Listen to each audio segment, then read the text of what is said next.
Why was everyone ignoring her at the briefing table? Emily Dawson adjusted the clipboard in her hands, kept her shoulders low, and stayed just behind the arc of the Navy SEALs being briefed on their latest live-fire drill. She wasn't military. She didn't wear a uniform. She didn't have a rank. That made her invisible, or at least it felt that way, and she didn't mind. She had been invisible most of her life. Not in the tragic sense, just overlooked, quiet girl with a sharp mind, a knack for numbers, and a face nobody could ever seem to remember twice. She didn't need them to. Not then. She'd earned a double degree in physics and systems engineering. Big name university, big expectations. And yet she'd chosen an internship most of her classmates would have laughed at, a civilian technical support position at a remote SEAL training base outside Coronado. Replacing targets, fetching water, running data checks, paper pushing, clipboard work, nothing glamorous, nothing televised. And still to her, it was everything. Because when the rifles cracked like thunder, when elite warriors moved like liquid across the sunlit range, she saw the mechanics, the angles, the cadence behind the chaos. She studied them like equations, how they swept, how they pivoted, how they breathed between shots. She was watching. The system in motion, not just the men. It fascinated her. Like being at the edge of something powerful and not asking to step in, just hoping to understand. That morning, the desert wind had picked up early. Dust whirled in small cyclones. She knelt by the tattered remains of last night's targets, reached for her staple gun, and methodically replaced each page. Bullseyes clean and white against battered wooden posts. Her steps were quiet, her hands steady. She didn't know she was being watched. From the far end of the range, Lieutenant Mason Cole shifted the weight of his stance. His gaze followed her movements with more than casual interest. He'd seen her before. But today, something paused him. She didn't flinch at gunfire. Didn't stare, didn't whisper, just moved with focus. Mason respected that. Quiet confidence was rare on a base full of loud accomplishments. He watched her watch them. Not with awe, but with awareness, calculating, processing, the kind of mind that didn't just exist in the background. It observed the full picture. And then he moved. Emily had just stapled the final target when she turned and froze. Mason Cole was walking toward her, 6'2", combat-scarred skin, eyes like cooled steel, decorated, respected, unapologetically silent. She had seen others shift aside. When he passed, and now here he was, stepping into her lane without a word. Her breath caught. Had she done something wrong? He didn't speak, just stopped, unslung the M4 rifle from his shoulder, its body matte black, battle-worn, glinting faintly in the sun, and held it out to her. She blinked. "I'm sorry," she said, unsure if this was real. "Take it," Mason said. Voice even. Emily hesitated. Her palms twitched. "Why?" "Shoot," he replied, and stepped aside. The entire range fell silent. No one else moved. No one else spoke. The air hung in a stillness too heavy for words. Was this a joke? Some twisted test? Her stomach churned with doubt, but something deeper stirred. A memory. Her father's hands, rough and warm, adjusting her grip on a hunting rifle when she was barely 12, teaching her the fundamentals before she ever had a smartphone. Safety first. Breathe steady, squeeze. Don't jerk. That was a lifetime ago.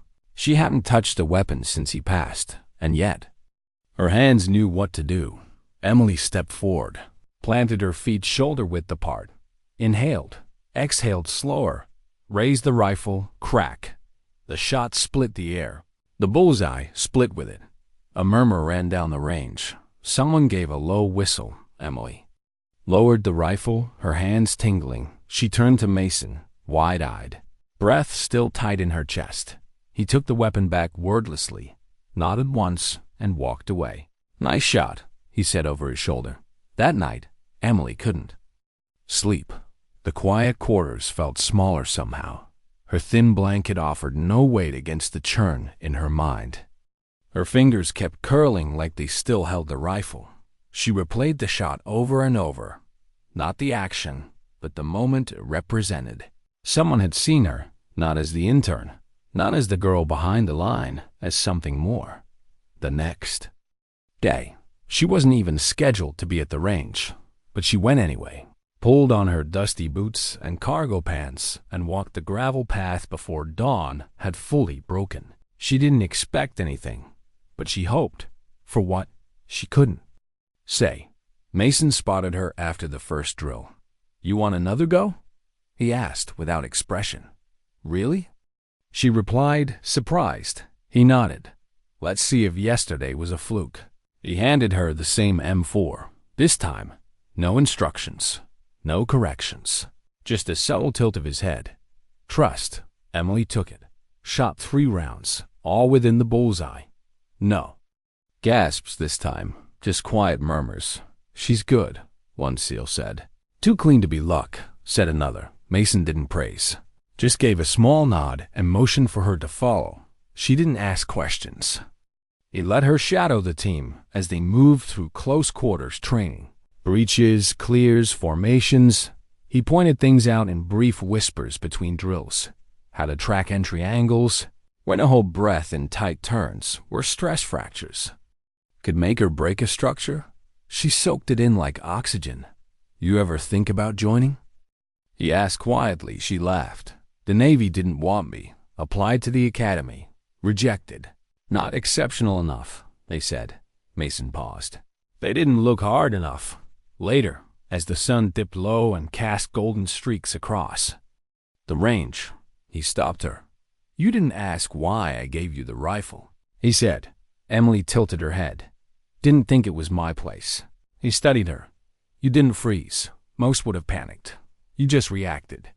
She said nothing, just nodded, still unsure what any of this meant. But inside, something had cracked open.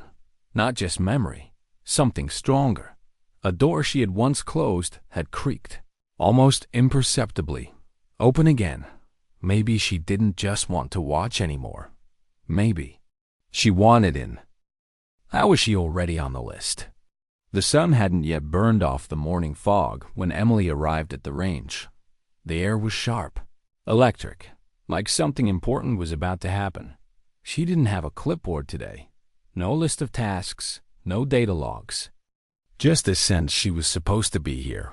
Mason was already walking the perimeter, checking gear crates with Rias and a few others. He barely glanced up when she approached, just gave the smallest nod, like they'd already agreed on something. Then, he handed her a bottle of water and a clipboard that wasn't hers. "Today's drills," he said. "You'll monitor drone telemetry." Emily blinked. "Wait me? If the feed stutters, fix it. If you can't, call it out. Either way, we're trusting you." He didn't wait for a reply, just turned and disappeared back into the chaos of formation commands and gear checks. And that was it. No ceremony, no warning. One moment she was a background intern. The next, she was integrated into the moving rhythm of the most elite operatives on the planet. Her pulse thudded. She climbed up the monitoring tower, set the tablet against the ledge, and watched the quadcopters launch skyward. They fanned out in perfect formation, feeding live positional data to the SEALs' visors. Everything worked for 10 minutes. Then the leftmost drone glitched. The feed skipped, location data flashed red, telemetry went static. Emily's fingers flew across the screen. She traced the signal loss, ran a quick diagnostic, bypassed the software's self-repair protocol, and initiated a reboot patch. The drone reconnected, full sync, in 42 seconds. When the team returned, Mason barely looked up from his vest. "You catch the fault?" "Yeah," she replied. "Firmware hiccup, patched it." He gave a grin. "Faster than our last tech officer?" From behind them, a low chuckle. "She's not bad, LT." Emily flushed but didn't look up. Just kept checking the drone stream like nothing had happened. But something small, something permanent. A line had been crossed during the break. Mason leaned against a storage crate beside her. "You don't seem surprised you're doing well." She shrugged. "I've always known I was good at this, just never had a place to prove it." He tilted his head slightly. "You do now." There was a pause, heavy, thoughtful. "Why are you doing this?" She asked quietly. "Helping me. I mean," Mason didn't answer right away. He stared across the range, watching Riai's reload gear in the distance. "Because someone opened the door for me once." "Too," he said. "And because grit doesn't need a rank." Emily didn't respond. She didn't need to. The silence between them wasn't empty. It was earned. That afternoon, the mission changed. A simulated hostage recovery operation. Lev drill. High complexity, full team. The visual targeting interface jammed mid-prep. The assigned tech officer was off-site. No backup. Mason looked at her. "You're up." Emily sprinted to the console. The system was misidentifying targets, cross-labeling IDs, one wrong fix, and it could compromise the whole drill. She didn't blink. She recoded the logic layer, overrode the corrupted config, and drew a new manual overlay. 4 minutes. The drill ran perfectly. No errors, no misreads afterward. Reyes approached her with a smirk. "What are you, some kind of genius?" Emily smiled faintly. "Just practiced." Mason clapped her shoulder. "That's not luck. That's earned." The rest of the day passed in a blur, but not like a dream. It was too real for that. Seals handed her gear to inspect, asked her questions, joked with her. Reyes even gave her a crash course in field stripping and M4. His voice low and instructional, like he was speaking to one of his own. She was exhausted by sunset, her muscles sore, her boots dusted in red sand, but she felt lighter than she had in years. On the walk back to her quarters, Mason caught up beside her. "You keep this up," he said. "I'm putting your name in for the Civilian Advanced Training Observation Program." Emily stopped walking.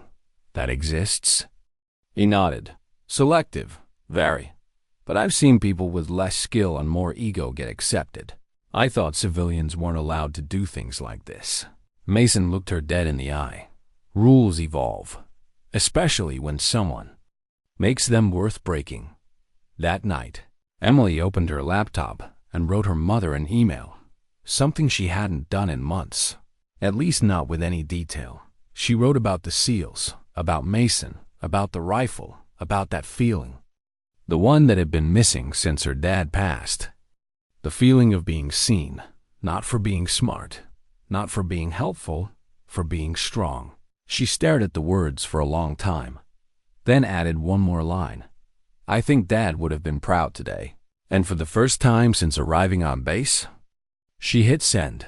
The following morning, before the sun even broke the edge of the sky, Emily stood outside the compound gate, breath puffing in the cold. Mason had challenged her to something new, something unofficial, something brutal. The Resilience Gauntlet. It wasn't Navy-issued, not formally, but it was respected. A grueling mental and physical gauntlet designed for partner officers, observers, and, in rare cases, civilians who had earned the right. No weapons, no simulations, just pain, endurance, grit, voluntary suffering with purpose. She didn't hesitate, didn't give herself time to talk herself out of it, not even long enough to be afraid. Reyes greeted her with a grin.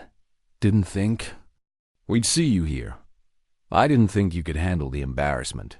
She replied. He laughed loud enough to wake the base. 5 names on the list. 4 men, 1 woman. Emily. Mason appeared with a clipboard. "Don't stop," he said. "No matter what."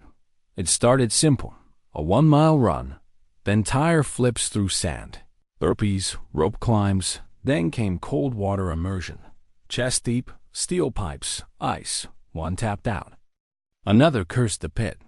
Emily stepped in without a word.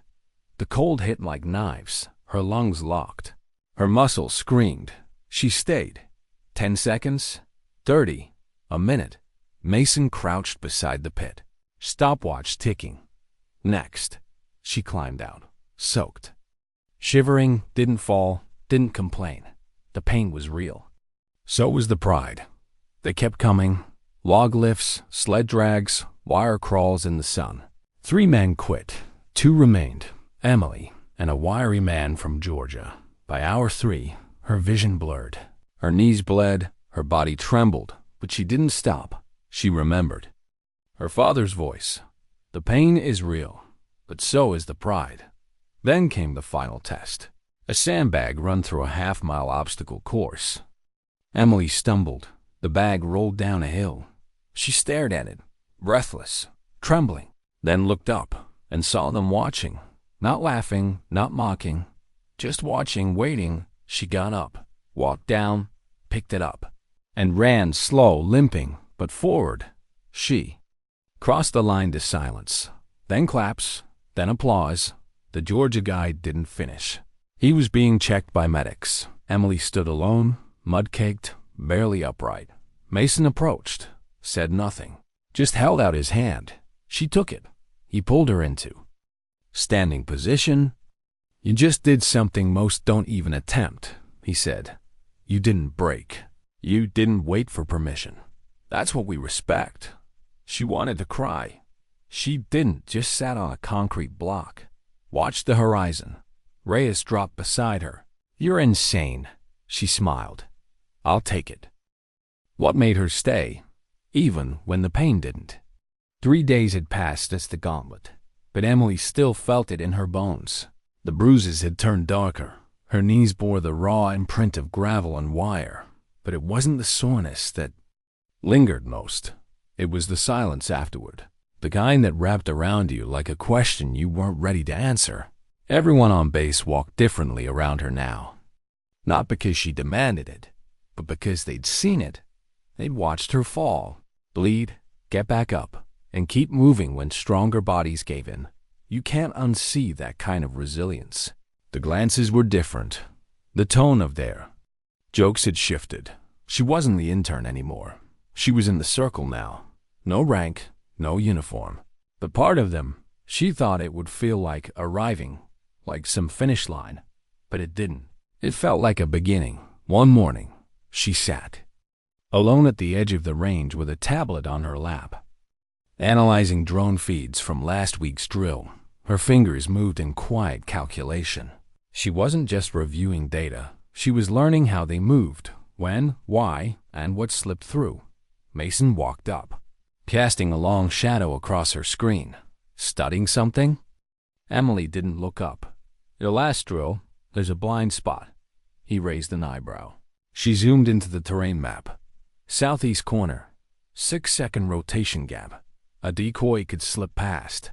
Mason took a beat, then smiled faintly. Show. Wait. Later that afternoon, he brought it up during the tactical briefing in front of everyone. Civilian Dawson found a gap in our sweep, he said plainly. We're correcting it today. Someone objected. Reyes gave her a slow clap. Emily didn't flinch. She didn't even smile. She just made another note on her tablet. By the end of the week, she was helping Mason redesign portions of training drills. Not formally, not on record, but her suggestions began showing up in movement routes, entry angles, even gear placement. She wasn't trying to impose. She just couldn't unsee inefficiencies once she spotted them. She'd always been like that. Her brain wasn't wired to accept good enough. Not when better was visible. One afternoon, during a joint simulation, a visiting officer from a partner unit dismissed one of her concerns. She's just the intern, right? He said with a smile. Let's keep it to the team.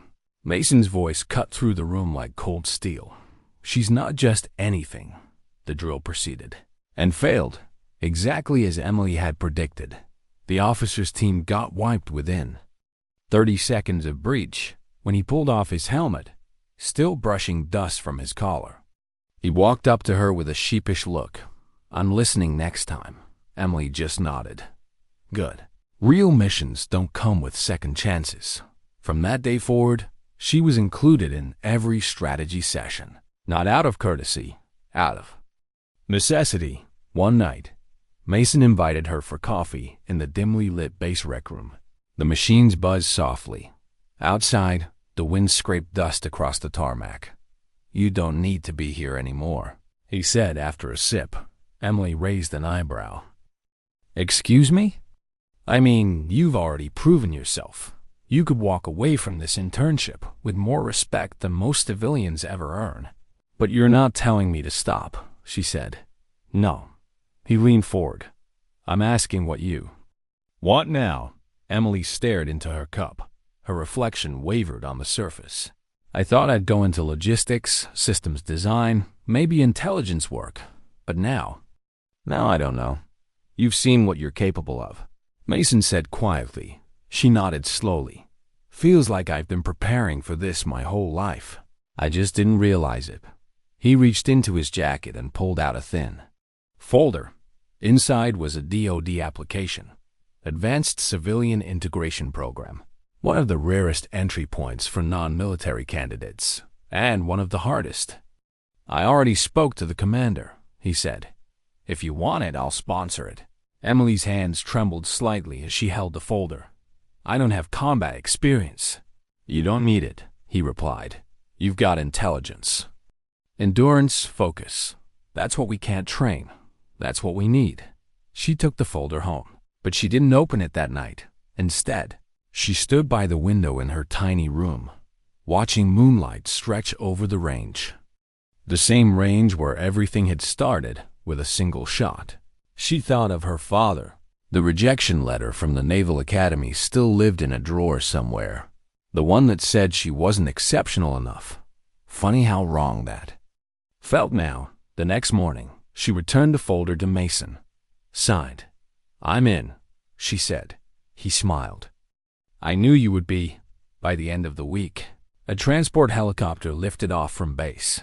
Inside, Emily sat strapped in, wearing civilian clothes but carrying something heavier than gear. Expectation. Her assignment, a 6-week rotational strategy course with 20 select civilians from across the country, analysts, engineers, even a NASA liaison. Emily was the only intern before she left.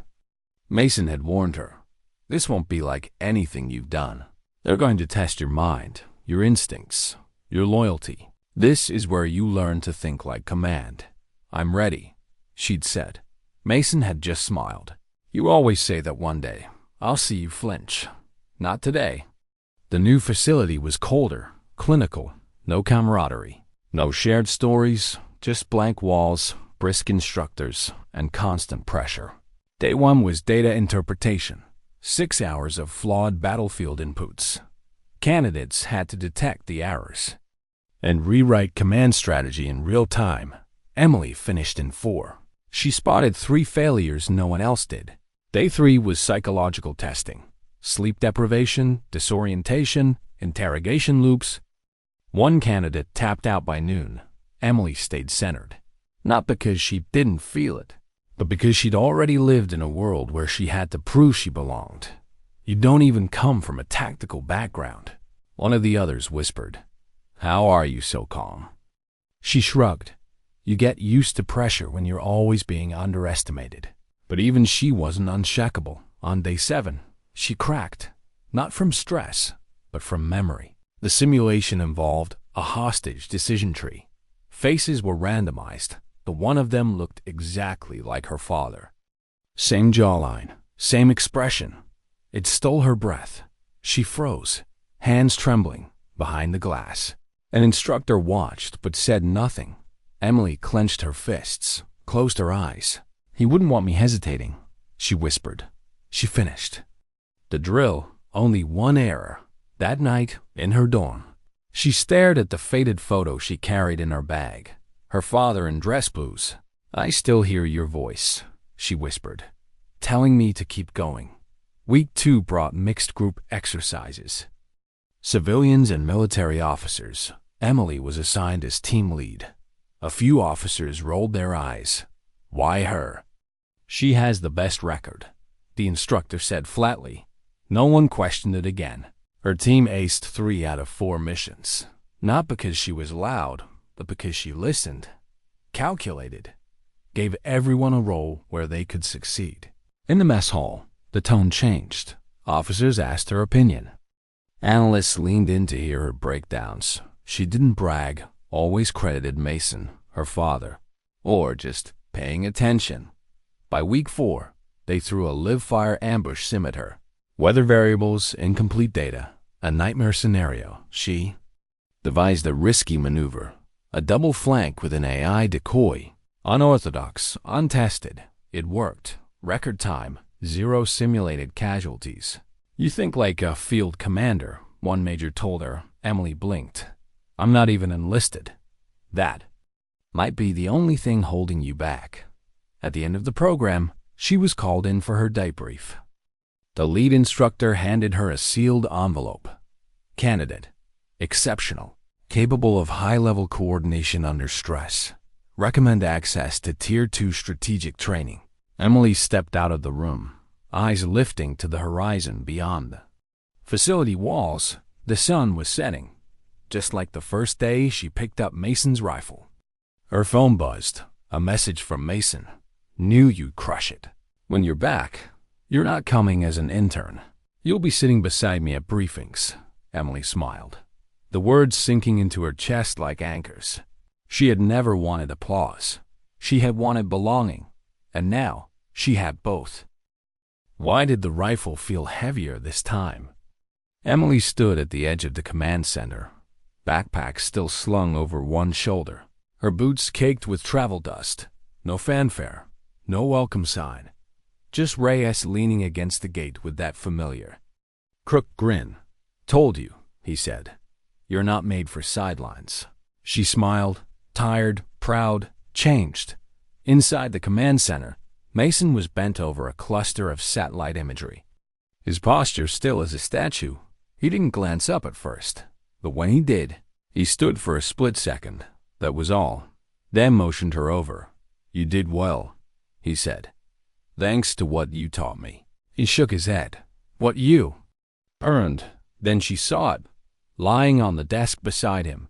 The same seal-issue M4 rifle, the one he'd handed her that first day on the range. The one that had changed everything. She stopped short, her breath caught. I figured, Mason said. Softly, you might want to hold it again, properly this time. Emily stepped forward, slowly. The room seemed to fade behind her. Her fingers closed around the familiar grip, cool and balanced. She lifted it, checked the sights, the safety, the weight. Muscle memory kicked in, but it felt different now. Not like a borrowed tool, but like something she'd earned. This isn't regulation, she said quietly. No, Mason replied. It's symbolic. There was a pause between them, a silence full of things unspoken. I never asked you, Mason said. Why'd you take it that day? You didn't hesitate. Emily stared at the weapon, then spoke. Low and even. I didn't think. I just reacted. Mason nodded. Good, he said. That's instinct, and in this world, instinct matters. That week, everything shifted. Emily was no longer observing drills from the sidelines. She was sitting in briefings, reviewing terrain maps, offering tactical feedback. Her title changed. Unofficially first, then on paper. Strategic Civilian Liaison, a position created for her by name. She wasn't in uniform, but her presence was now permanent. Some of the old-school officers bristled. One colonel even muttered during a planning session, "Civilians don't belong in combat strategy."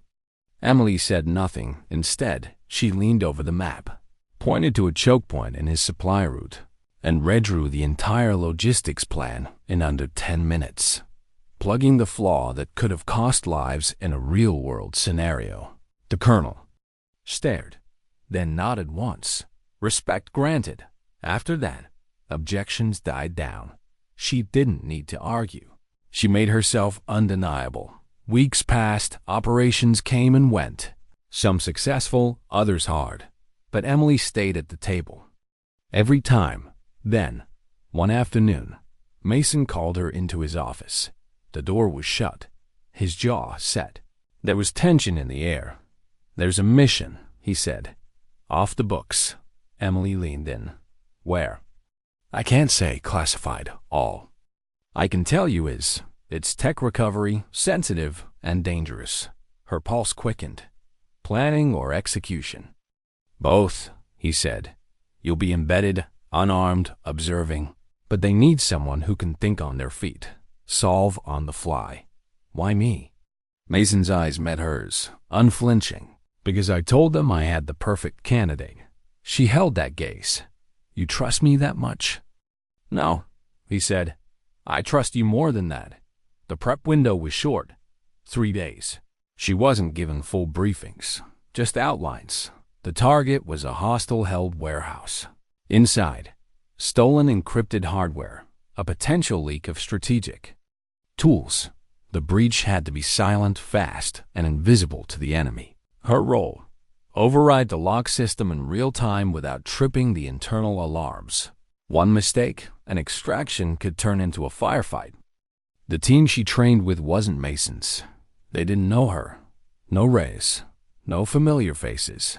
Just another SEAL detachment who saw her as the civilian tag-along until they didn't.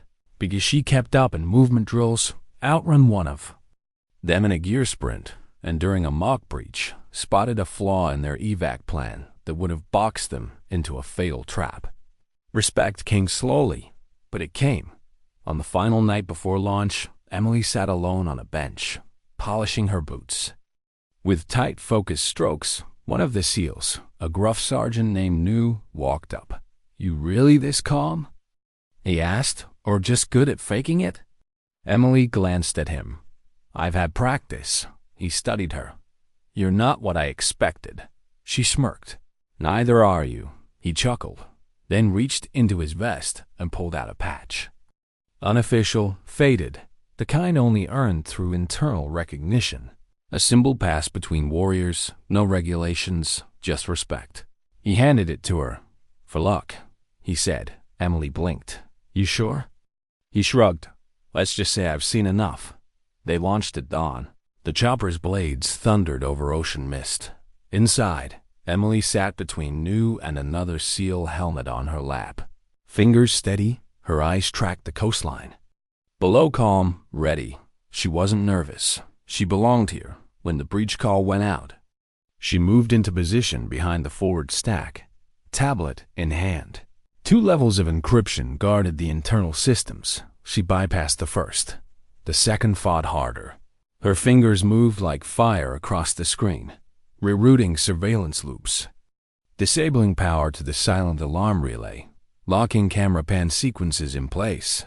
The SEALs flowed in behind her, ghosts in the dark. 7 minutes later, it was over. Clean, quiet. Inside the cleared room, the tech was secured. Emily stood in the dim glow of equipment lights, her breath slow but even. Her heart beat loud in her ears. But not from fear, from pride. They had trusted her, and she hadn't let them down back at base. Mason waited at the landing pad, arms crossed, watching the rotor wash kick up sand across the concrete. You did it, he said. Emily reached into her vest and pulled out the patch New had given her. No, she said, placing it in Mason's hand. You did. Mason looked at it for a moment, then handed it back. No, he said. That's yours now. She didn't argue, just nodded, and tucked it back into her vest pocket, close to her heart. That night, Emily stood alone at the range. The stars above were sharp, distant, cold. The same sky that had stretched above her the day she'd first replaced targets in the heat. And wind invisible to the world around her. Not anymore. She wasn't a shadow. She wasn't a bystander. She was something else now. Something that didn't need explaining. 2 weeks later, the questions started circling like vultures. Program offers, special clearances, advisory positions. Suddenly, everyone wanted the girl who turned a clipboard into a clearance. But Emily wasn't chasing offers. She was chasing truth. About herself, about what came next. That answer wouldn't come from a job title. It would come from a decision, and she'd have to make it soon. What do you say when you're offered the one thing you stopped believing you'd ever deserve? The sun was low on the horizon when Rias found her, sitting alone on a bench near the edge of the range. The same spot she'd claimed before the gauntlet. Her elbows rested on her knees. Her hands gripped a folder she hadn't opened yet. He didn't say anything right away, just dropped down beside her with a quiet thud and handed her a water bottle. "They want you full-time," he said. Finally, Emily didn't respond. "You knew that already, though, right?" She nodded once. He reached into his pack and pulled out another folder, slid it across to her. She hesitated before opening it. Inside was a contract, direct commissioning program. Her breath hitched. She read the words twice, slowly, her name.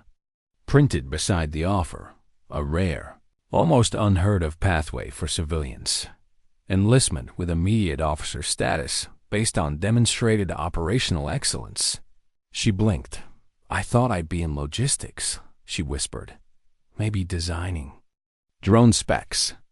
"Not clearing buildings with SEALs. You stepped into fire," Rias said.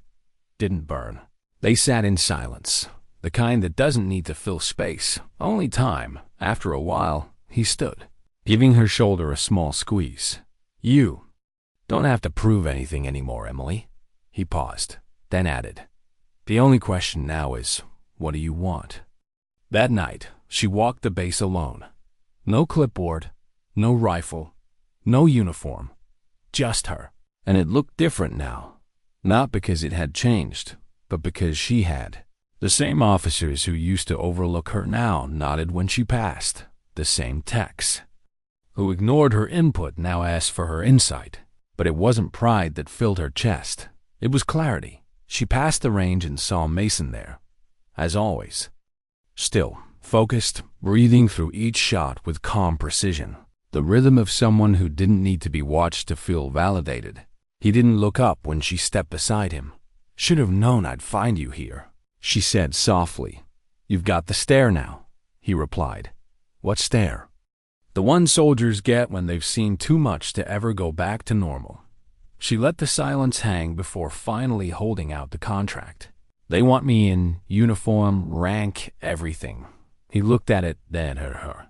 "And what do you want?" Emily exhaled slowly. "I want to matter," she said. "I want to be in rooms where decisions are made, not watching from behind glass. I want to protect people, like my father did. I want to stop the next disaster before it starts." Mason nodded, then sign it. "I'm scared," she admitted. "It'll change me." "It should change you," he said. "But if it changes the right parts, that's not a loss. That's growth." The next morning, she stood in front of a small panel of senior officers. Her hands were steady, her posture straight. Civilian clothes, military presence. One of the admirals, an older man with eyes like stone, spoke with slow authority. "Lieutenant Candidate Dawson, this is an uncommon path, but your evaluations, field record, and strategic performance leave little room for question." He set the file aside. "Do you accept this commission willingly, knowing what it demands?" Emily didn't hesitate. "I do. Not because I want a uniform, because I want to serve. I've learned that intelligence without action is wasted. I'm ready to act." The Admiral gave a single nod. "Welcome aboard, Lieutenant Carter." She saluted, the first of her life, but not the first moment she'd truly earned. The weeks that followed moved quickly. Paperwork, uniform fittings, transition protocols, security clearances upgraded. Her call sign locked, her new title official. Lieutenant Emily Carter. She stared at it on her ID for a long time. The first time she wore her dress uniform, it didn't feel like a costume. It felt like armor she had earned thread by thread. Scar by scar, her next assignment came faster than expected. A forward operations command in Europe, embedded with allied units rotating through NATO and strategic defense briefings. Her role: tactical systems strategist, civilian-military interface lead. She was the youngest officer in the room, the only one who had once handed out paper targets for drills. The night before deployment, she sat quietly in her quarters, staring. At her duffel, she didn't feel fear. Not exactly. It was something more intimate. The weight of purpose. When she boarded the transport aircraft the next morning, a young specialist stopped her near the ramp. "You're Lieutenant Carter, right?" he asked. "The one from that off-book mission?" "I am," she said with a soft smile. "I read your report. You changed the way I think about this job." "Good," she replied. "Because it's not about who shoots fastest. It's about who thinks smartest." He nodded, eyes wide, then saluted. She returned it and walked up the ramp, feeling the engine rumble through her boots. As the aircraft climbed into the clouds, Emily looked out the window at the sky stretched wide, horizon to horizon, and thought, I was never trying to prove them wrong. I was trying to prove myself right. Back on base, Mason was on the range again. A new cycle of interns stood behind the safety line. One girl, probably 22, raised her hand. "Sir," she asked, "have you ever worked with a civilian who actually made it into field strategy?" Mason paused, lowered his rifle, smiled faintly. "Once," he said. "She showed up to replace paper targets." The group chuckled, but Mason wasn't joking. He looked out across the range, the wind curling dust trails along the gravel, and his expression shifted. Pride, real, silent pride, replaced a lot more than that in the end, he added. "How do you stay sharp when the world expects you to doubt yourself?" Lieutenant Emily Carter's boots hit European soil under a steel gray sky. The cold wind snapped against her uniform. She stood tall, shoulders squared, while a cluster of officers in mismatched allied insignia eyed her with quiet skepticism. They weren't rude. They were curious. She was younger than anyone expected, and wearing a rank most assumed had come from paper, not pressure.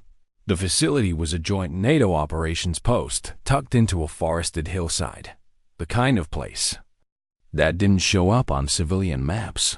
Strategists rotated through like tides. Intel analysts, war game coordinators, international advisors. Emily was all of those things, and yet none. Her assignment wasn't typical. She wasn't just another strategist. She was embedded, tasked with running adaptive scenario testing between allied units, simulations that required not just planning, but intuition, fast decisions, pattern recognition in the chaos, things you couldn't teach from a textbook. Her first day, she stood at the center of a glass-walled briefing room as 4 different flags flanked the table. The French colonel raised a brow. "So you're the American wild card?" Emily didn't blink. "If you mean I don't fit the mold, sir, then yes." He grinned, just slightly. "Let's see if that's a strength." It didn't take long. Day 2. An operational test between 2 units. The Italian captain proposed a direct breach strategy, straight through the western corridor. Emily shook her head before he'd even finished. "That hallway's concrete reinforced. Sound will echo. And alert all 5 rooms. Your men will be boxed in before the second door opens." The captain frowned. "How do you know that?" She rotated the blueprint toward him. "I watched the practice footage from last week. Your comms operator left his mic open. I heard the ricochet patterns. The room went quiet. The plan changed." By the end of the week, the skepticism began to soften. By the end of the month, it was gone. She wasn't the wild card anymore. She was the constant. The person they turned to when simulations fell apart mid-run. When the weather wrecked the scenario, when the data got scrambled. "Find Carter" became the unspoken command. It didn't mean things got easy. One morning, a Russian liaison, icy and clipped, interrupted her during a combined drill prep. "Where did you train combat?" Emily didn't miss a beat. "I didn't." He raised a brow. "Then why do they listen to you?" She looked him in the eye. "Because I earned that without picking up a rifle. That's how you know it's real." He said nothing. Didn't need to. Respect doesn't always speak out loud. Later that night, she called her mom for the first time. In weeks, it was quiet, soft. "I'm not sure what I am anymore," she said into the phone. "I'm not civilian, not exactly military. I'm just In it every day, one step further into this life. And I don't think I want to turn back. Her mother paused. Is it hard? Emily smiled faintly. Yes, but do you feel like you're doing something that matters? Emily nodded to herself. Every single day. Halfway through her rotation, Emily was called into a closed-door meeting. Only 3 others were present. All senior intel officers. There was a problem. A critical system prototype had been lost during a joint transit op. A prototype Emily had helped design during her internship. It wasn't just hardware. It was a tactical AI backbone, and the code embedded in its core? Emily had written the decision tree logic during one of her overnight simulation builds. Nothing classified, but if it got into the wrong hands, it could be reverse engineered. This is a shadow mission. The lead officer said, We're assembling a quiet team. We want you to go. Emily raised an eyebrow. Me? In field? You know the system better than anyone, and if the extraction team hits a wall, we'll need you to shut the core down from inside. What's the window? 72 hours. After that, we lose the trace signature. She hesitated. Only for a second. I'm in. The extraction team was small. 6 members, multinational. No names, no ranks, just skill. Emily joined them under the cover of night, dressed in civilian tactical gear. No insignia, no identity, just purpose. During the flight in, she reviewed the compound schematics, voice steady as she ran possible breach vectors aloud. The team didn't question her. They'd been briefed. This wasn't some tag-along tech. This was the designer. The first night was recon. The compound was deeper than expected. Ex-military architecture, reinforced tunnels, and a surveillance network spliced together from 3 different generations of tech. Impossible to brute force. Too much risk to linger. They had to slip in, cut power, retrieve the prototype, or destroy it. Emily's task: isolate the AI core and initiate an emergency corruption cascade if recovery failed. No backups, no second tries. The night of the breach was silent. No gunfire, no shouting. Just movement. Fast, fluid, disciplined. The team cleared the upper corridor. Emily followed just behind the point lead, eyes on her tablet. As they moved through the lower floor, something shifted. Her hand froze. Wait, she whispered. The team stopped. She pointed to the tablet. The no beacons misaligned. That means the device was moved. They followed her lead, adjusted the entry point, and discovered a secondary vault previously undocumented. The prototype was inside, powered, connected, and still running Emily's logic, except now, someone else had tried to rewrite her core. Lines of new code blinked on the screen. What do you see? One operator asked. An attempt to reverse engineer decision-making logic. They don't understand the structure, but they're close. Her fingers flew across the interface. She launched the emergency corruption routine within 90 seconds. The AI shut itself down irreversibly. The team exfiltrated just as quietly as they'd arrived. No one fired a shot. It wasn't cinematic. It was surgical, and that's why it worked. Back at the NATO facility, Emily debriefed with a quiet calm that startled even the generals. You kept your nerve, one of them said. She nodded. I've had practice. That night, alone in her quarters, she pulled out her old shooting scorecard, the one from when she was 12, the one her dad had signed after she hit 100 out of 100. She placed it beside her current assignment orders. Next to it, the patch New had given her. Then she did something she hadn't done since her commissioning. She cried, not from fear, not from pressure, but from relief, the kind that comes when you realize you've stepped so far past the point of doubt. There's no going back, and no part of you wants to. What do you do when loyalty pulls you in 2 directions? 2 weeks after the operation, Emily Carter sat in a polished steel room, surrounded by quiet professionals. She wasn't under interrogation, not exactly, But her success had drawn attention, and attention always came with questions. A black folder sat on the table in front of her, thick, sealed, unmarked. Across from her, a senior intelligence official, American, clean-cut, unreadable, folded his hands. "You've proven adaptable," he said calmly. "You've earned respect in multiple theaters, high-level coordination, resilience, tactical insight, and discretion." Emily said nothing, just waited. "We're extending an invitation, field operational assignment, embedded work, full-spectrum access. What's the mission?" she asked. The official tapped the folder. "It's still being shaped, but it involves high-tier asset recovery and counter-strategy against emergent threats, the kind that don't show up on maps." Emily raised an eyebrow. "Black Ops?" "No," he replied. "Worse gray." She opened the folder. It was dense. Maps, raw intercepts, long-range comm logs. But one thing stood out. Her name, not as a contributor, as the architect of the mission flow. "You want me to help build it?" she asked. "We already used your framework," he said. "Now we need your mind in the field." There was a long silence. Then Emily closed the folder. "I'll need time," she said. He nodded once, but not too much. Later that night, Emily stood outside the barracks, eyes tracing the distant lights across the forest perimeter. The air was colder here, honest in its sharpness.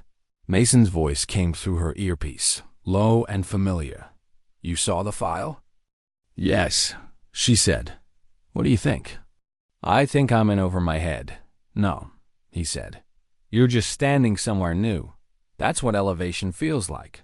She let the wind answer for a moment. "They want me on the team that designs shadows," she whispered. "And I'm not sure where the line is anymore, the one between what we stop and what we become." Mason didn't speak for a while then. Quietly, "You're asking the right question. That's why you're the one I'd trust to draw the line." The decision haunted her sleep. It wasn't fear. It was ethics. The more she read of the file, the more she realized this wasn't a mission. It was a doorway into a version of herself she wasn't sure she'd like on the other side. She'd earned everything with grit, clarity, and loyalty. But this assignment would demand something more, a willingness to act without applause, to win without recognition, and maybe, sometimes, to lose pieces of herself. Could she do that? Could she disappear into shadows built on secrets? She didn't have an answer, but someone else did. 3 days later, Reyes appeared at her quarters unannounced. Same lazy grin, same confidence, but his eyes were more serious than usual. "You're leaving again," he said. It wasn't a question. Emily nodded. "They tell you what it is?" "Pieces." "And you're going?" "I think I have to." Reyes nodded slowly. "Do me a favor," he said. "Whatever you're stepping into, don't stop being you." She tilted her head. "What does that mean?" He shrugged. "It means don't lose the part of you that cared before they told you to." The next morning, she signed the clearance documents. Within hours, she was airborne again. No uniform this time, civilian tactical gear, secure tablet, sealed orders. Her new team wasn't assembled from one unit. It was a blend. Specialists, analysts, ghost operators with no real pasts on paper. They didn't salute. They didn't introduce themselves. They nodded once. That was enough. Emily was given operational control of the tech stream. That meant she was the neural layer of the mission. If the data failed, decisions failed. No pressure. Their first insertion point was near a collapsed compound suspected of hosting stolen algorithms, the kind used for predictive drone attacks. Emily had written a counter-sandbox model months ago. Now it was real, in the field. She worked silently, fingers flying over her interface while the others moved like vapor around her. They trusted her, not because she asked for it, but because she delivered every single time, but success had a cost. Each mission blurred a little more of the border between defense and preemptive strike. Each file showed names, not always threats. Sometimes possibilities, and she had to make recommendations, approve actions, green light silence. At night, she couldn't sleep. She stared at her hands. They weren't stained, but they felt heavier. Then came the fracture. An op went sideways, not because of her, because of a decision from someone higher up, someone who didn't listen to her projected risk matrix. A building was cleared, too aggressively. No loss of team life, but collateral. Civilians not many, but too many. Emily read the casualty report alone. The wind outside howled. She closed the file, stood, found the field commander. What happened? Wasn't a miscalculation, she said. It was arrogance. He didn't flinch, just met her gaze. Sometimes we absorb the cost of certainty. She shook her head. That's not strategy. That's hubris in uniform. He didn't respond. He didn't have to, that night. Emily found a quiet corner of the compound and opened a channel to Mason. I'm thinking of pulling out, she said. Silence for a long moment. Why? Because I thought I was here to prevent harm, not justify it. Mason's voice was low, unshaken. Then stay. Stay and be the person who asks the questions the rest of them stopped asking. Her throat tightened. Am I changing? Yes, he said. But so are the people around you, because you're there. She closed her eyes. I don't want to lose the part of me that hesitates. Then don't, he said. That hesitation? That's humanity. If you ever stop feeling it, that's when you've lost. The next morning, Emily walked into the planning room and made a change. She didn't ask permission. She restructured the next operations parameters, moved the entry team, redirected the drone path, modified the timeline to avoid a known civilian route. The commander objected. This isn't your call. It is if your call costs innocent lives, she said, and I'm not here to validate your ego. There was a long silence. Then someone else spoke. Our model works, a voice said. The simulations confirm it. The plan held, and the mission went off without a single loss. No casualties, no gray area. Just precision, just strategy, layer. As Emily packed her gear, a younger operative approached her. I heard what you did, he said. You saved more than just time. Emily looked up. I didn't do it to be thanked. He nodded. I know. That's why I'm thanking you. That night, she wrote in a blank notebook, something she hadn't done since the gauntlet. On the first page, she scribbled a single sentence. Just because it's quiet doesn't mean it's right. What happens when the mission ends, but the calling doesn't? 2 months after her return, Emily Carter sat on the same California bench where it had all started. The range stretched in front of her, empty, the sun sinking low, casting long shadows across the gravel. No one saluted her. No one was watching. She liked it that way. A breeze carried the faint scent of dust and oil. The echo of old gunfire fading into silence. She closed her eyes and remembered the first shot, the weight of the rifle in her hands, the eyes that watched her, not with doubt, but with expectation. Nice shot, Mason had said, but he'd given her more than a compliment. He'd handed her a question. What are you really capable of? And she had spent every day since answering it. The last few weeks had been full of decisions. Programs opened, agencies called, offers came, covert branches, diplomatic strategy units, private defense think tanks, all with titles, all with impact, all with a price, and still, none of them felt right. She wasn't sure why until one afternoon. A familiar voice called her back to the range. Mason, same stance, same calm, different look in his eyes. I heard you turned them all down, he said. Emily nodded, arms crossed. They wanted a mind. I still want to serve with a heart. He tilted his head slightly. And? I don't know where that fits anymore. You think clarity comes when the noise stops, he said. But it doesn't. It comes when the noise doesn't matter anymore. Emily sat beside him. I thought once I had the rank, the patch, the validation, I'd finally feel finished. You were never chasing rank. He replied, you were chasing purpose. They fell into a quiet rhythm, breaths in sync with the wind.